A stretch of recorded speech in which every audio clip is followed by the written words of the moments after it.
I am Jim Collison. This is a CliftonStrengths podcast, season 3, recorded on January 5th, 2024.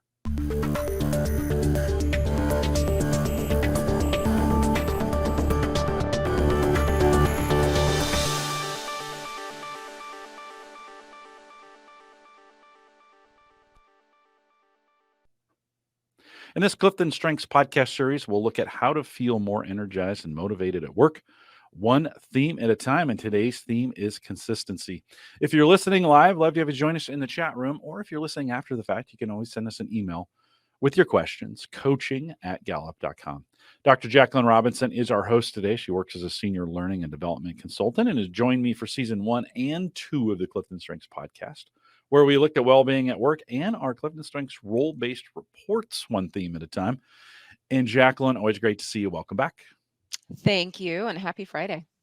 Happy Friday. Happy New Year as we're recording this. Folks listening to it in the future, it could be any time of the year. It could be years from now. We still have people listen to these 5, 6, 7 years after the fact. We are spending some time talking this season about bringing energy to work and particularly with your themes. Today, we're talking about consistency. Let's talk about it from an individual perspective first, right? So what are some ways an individual with consistency can feel more energized by focusing on their basic needs? Change is a constant. So when things change, it can be more disconcerting for somebody that leads with consistency. So, you typically have that plan in place. There's the predictability of the workforce and the workplace that you're in. But to plan ahead for those times of change, consider putting together a to-do list. What are the first 3 things that you need to reestablish to create that predictability for yourself? So, for example, if there's change in the workplace, maybe the first thing on your to-do list is identify the new outcome. Then you can gather the expectations from your project lead. How am I supposed to, strive towards this new outcome? Once you know what those expectations are, maybe your third step is let me write down a list of potential or foreseeable barriers that could hinder these expectations. And then that fourth step might be now I can flag the respective party involved. And so anytime there's change, you already have your to-do list of how you can reestablish some calm and some little consistency. I'll use the small word consistency, not the theme, but a little bit more of that consistency and predictability in your life. We often think of, I think this is one of those themes where we think of its outward facing dynamics. In other words, how we treat people. I think of it a lot of that way. In other words, providing an environment that's consistent and fair, right? We used to call this one fairness way back in the day. And so bringing some consistency or fairness to the environment. I like as you were talking about that, I was getting this word picture of creating an environment for myself that is fair and consistent, or gives me the best opportunity to be successful every day. What kind of things can I do? I love your list idea. I love some of those. Like, what can I do to set up an environment around me that is going to give me a fighting chance at success every single day? I don't know. As I say that, respond to that a little bit. What does that do for you? I think that's really well said. You framed it up in a way where it connects those strands we often see with consistency of liking a more predictable, more structured work environment or environment altogether, but we're more or less speaking about work here. And that piece on fairness that we often see. So it's creating almost equity for themselves. I love that piece of now I can have a fighting chance in this new environment of change if I have that structure for myself. And they're so good too. We're thinking of it from the me perspective, but when they've got that level of maybe structure or consistency, it's a lot easier to then lend it out to others because you yourself are stable. You've put the air mask on yourself first. Oh, that's a good way. That's a good visualization on that. Giving and I think even from a well-being perspective of getting yourself healthy, in setting the expectations for yourself in a matter that, and let's talk about it from that second question, this idea of development, right? How can I feel more energized by focusing those strengths and development. Talk a little bit about that, because I think that's the natural next step. And that's a good segue too, because when we think about the strengths of someone with consistency, they are so adept at having that plan in place, creating fairness in the workplace. So if they're taking care of their most basic needs, getting into the development piece, they're going to know, again, potential barriers getting in the way of their success, skills they might need to support their development with the new change, or whatever exists currently if there is no change. But they're also able to lend it out to others, and so people might look to them and go, ooh, I like the game plan you have. I don't want to create a template or this level of structure, but I like that you have. Can I take it from you, and then I just know what I need to get done? So the activators, or those with adaptability, folks that could benefit from having a template but don't want to create it themselves, you've got that person with consistency. And so inherently, they're almost developing others with the level of structure and fairness that they're putting in place for themselves. Mm-hmm. I hope that makes sense. You're always a better wordsmith, but as we start to pair these two together of the me versus we, I Yeah. often see it with those with consistency. Yeah, as we think about the manager here in a few minutes, we'll spend some time talking a little more about the we. But as you're Yeah. saying that, I'm thinking about my own consistency being very low, and I Mm-hmm. used to feel a lot of guilt about that. That I was different all the time. I did things differently. I treated people differently all the time. And there are environments where I desperately need that consistency. Right? Mm-hmm. I don't bring it. I can fake it for a while, but not long term. And so that idea of building partnerships was super important to me, because Mm-hmm. and then guilt-free partnerships. This is, I think, the point in some of these is sometimes we come to partnership, partnering with people, and we feel guilty that we're taking from them, but that's actually providing great joy for them to give those Yes. things away, right? I think we forget about Yes. this part. So, to talk a little bit more, There's how can the we feel energy. energized by building partnerships and finding purpose within our own roles by either using that if we have it, and we'll spend some more time if we don't talking about that. But can you spend a little time talking about that, finding purpose?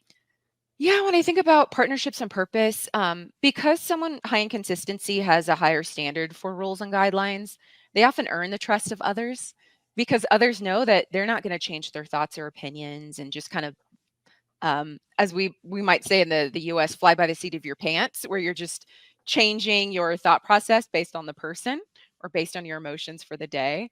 So knowing that this individual won't take sides, so to speak, and they'd rather have that more practical approach. I think they're really great at establishing partnerships because people can ask for their insights and know that it's going to be pretty pragmatic or rational in terms of their thinking. But then, even in terms of, and then once I think about partnerships and we think about finding purpose, when you have that level of camaraderie with one another, it's a lot easier to align and then say, what do we want to strive towards together? So I think they do have a way of kind of pulling people together in a room where now it's okay. We're all kind of here. What's next? Where do we want to Hmm. go as a group? Hmm.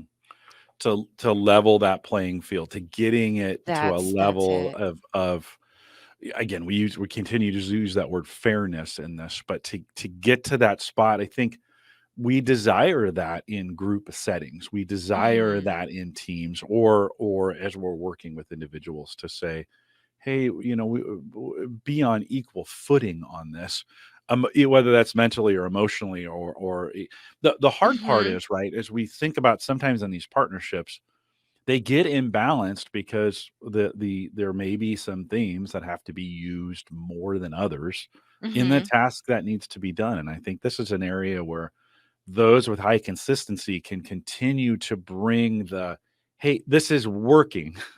Mhm. Right. This is working in the sense we're getting things done. Let's just remember that the goal is to be successful in this too. But Yes.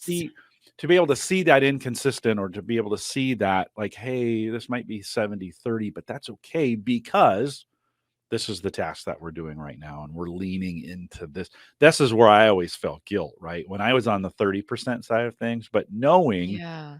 that those in the 70%, we were leaning into their strengths full bore. Like, hey, we need you at this moment. There'll be times when you'll need me. But for now, we need you. And Yes. yeah, I don't know. Does that any thoughts on that? No, that resonates. Especially what you said about leveling the playing field. Yeah. Because we all think about our relationships at work. We're talking to individuals day in and day out. We're talking in team meetings day in and day out. When you're someone high in consistency and you're frequently, exhibiting these traits of fairness and being very grounded or stable in your way of thinking, then to your point, when you've got everyone in a room together and that person doesn't have to be a leader, but that individual with consistency kind of offers their own thoughts, people are going to be more inclined to listen because, yeah, that's the person that is really stable in their way of thinking. So I love what you said, Mhm. level the playing field. Mhm. Kind of Yeah. brings people back down to that level state. This is a theme again that goes to the we very quickly, and we can't Mhm. stay off the we. We keep, even though we're talking about the individual, we keep going to the we a lot. Let's just go as we think about a manager. So, Yeah. how can a manager with consistency support others with their basic needs? Let's talk. We've alluded to some of that, but what are your thoughts there? Yeah, manager specific team members take comfort in knowing that what the rules are and having guidelines in place. It offers that foundation that they can stand on. So when change occurs, set new ground rules that everyone can abide by and realign on what the new priorities are, because that can bring calm and reduce any confusion.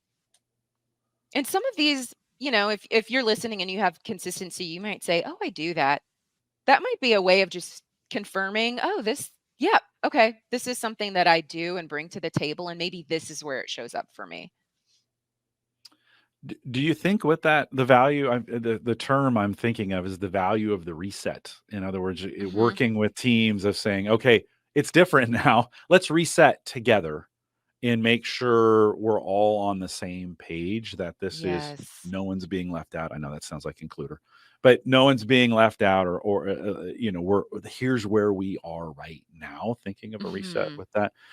So in light of that, as we think, how can a manager with consistency help others feel seen, heard, and valued as an individual? What does that look like? This might be an area where someone with consistency can lean in a little more, but take note of what each team member is doing consistently with ease and excellence, and then get curious about their process. What are the tactics they're using to do their best work? It could be easier to standardize to a group, studying the success of the team overall. But when you study the success of each individual, it's going to enable them to contribute to the overall group success with even more ease and productivity. How do you think, when you think about recognition and consistency and this reset idea that we've been talking about, how does that play as you see that? Because recognition is really important. Individual Hmm. recognition is really important but there are times consistency plays in this area and recognition. How do you think that helps people be seen and heard? Ooh, well, if I kind of understand the path you're walking, they might be consistent with the cadence of their recognition, Mm, mm, um, mm, but individual in terms of how they recognize that person. yeah. So every week I want to recognize, five people, but what that looks like is going to be different based on that individual. Or every quarter I'm going to recognize the team as a whole based on some of the successes that we've had. Or once a month in a team meeting, I'm going to allow space for us to recognize one another. So they might have some consistent scheduling, but be individualized in their approach. It's a huge blank spot for me because I don't have consistency. I mean, it's super low. So as I'm thinking about how I would do it as a manager, I'm gonna need some help in that, because the genius, right, is getting recognition both consistent or with consistency and individualization, Yes. right? And it seems like it's a juxtaposition that they're opposites, but they're actually, they are actually need to work. You have to have both. in that Mhm. to make it work, to have that both meaningful recognition that's individualized as well as consistency when we think about the people and the way it's being done, right? Yes. If it's being favored towards a individual or a group of individuals or whatever, it can lose as much value to both Yes. those being recognized and not being recognized if it doesn't have a consistency element to it, right? I don't know. Any other thoughts on that? Yes. Yeah, I think that was well said right there. Yeah. The consistency and individualization can play very well together.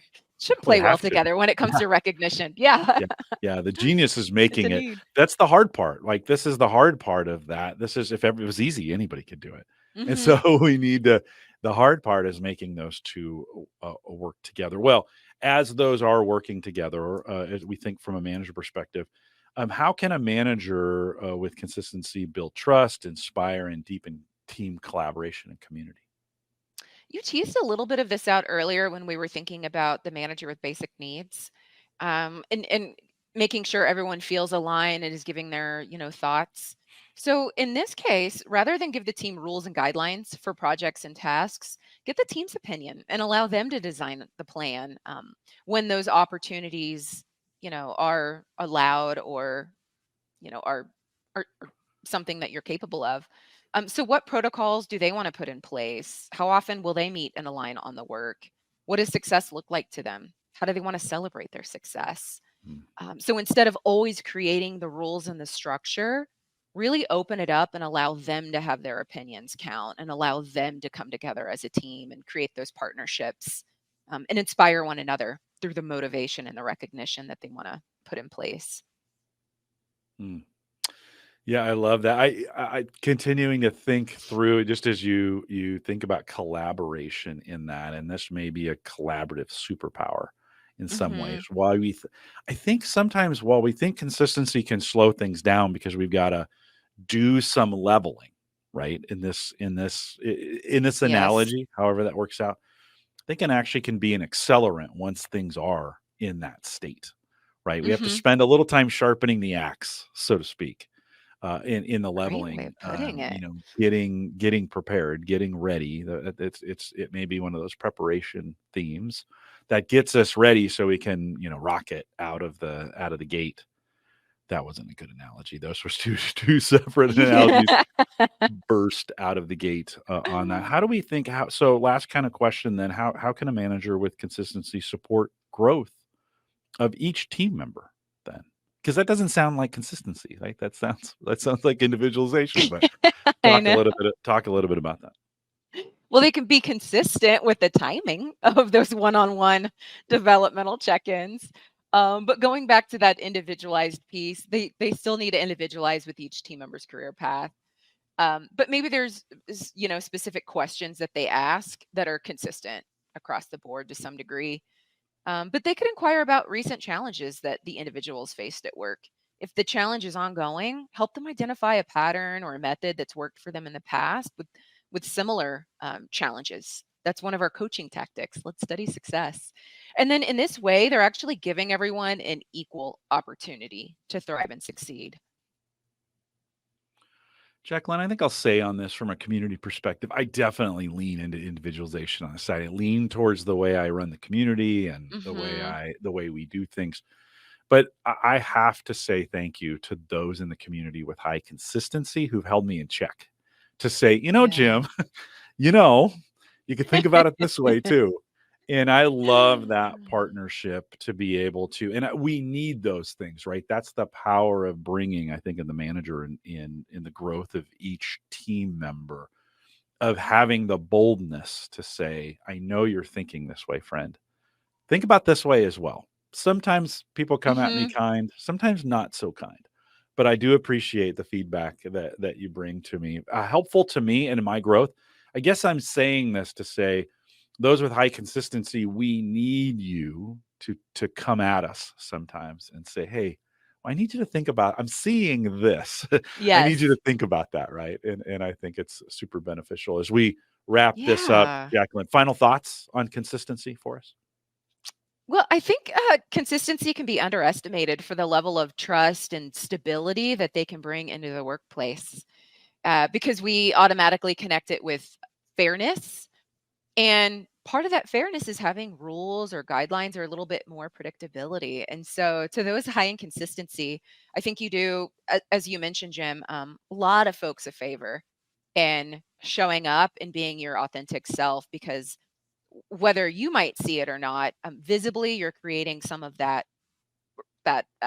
calm and that collectness that can help other people start to reassess their own, their own life, or go, ooh, this person, they're so chill right now, and we have all this change. Like, what system or mechanism are they using? They're going to want to go pick your brain and see what template or mechanism that you have in place. And so I think going back to just being your authentic self, even though you might be focused on the me, oftentimes it will show up as a we, with the level of stability and comfort and trust that you provide. So um, we love you. Well, those with consistency. we do. Well, well said. We as we record this, I'm personally going through a lot of change, and it's a good reminder, both at work and in my home life. It's a great reminder to lean in, find some folks with consistency, Hmm. and ask them some great questions, like, "How can you help Hmm. me? Give me some Yeah. give me some advice as we get through this thing." And so, very well said. Well, Jaclyn, thank you for that. We'll remind everyone to take full advantage of all the resources we have around this. You can find that in Gallup Access. Head to my.gallup.com for coaching, master coaching. You want to become a Gallup certified strengths coach, we can help you with that as well. Send us an email, coaching@gallup.com. If you want to join us for the 2024 Gallup at Work Summit, or any of the summits, maybe it's past that time, but details, gallup@work.com, and stay up to date with all the future webcasts by joining us on our Facebook or LinkedIn groups. Find us on any social platform by searching Clifton Strengths. And if you enjoyed it, we would ask that you share it. Many of you do. I see that all the time. So thanks for doing that, putting that on LinkedIn or Facebook. And thanks for listening today. Thanks to everybody who came out live. Stay around for a little bit of a mid show. With that, we'll say goodbye, everybody.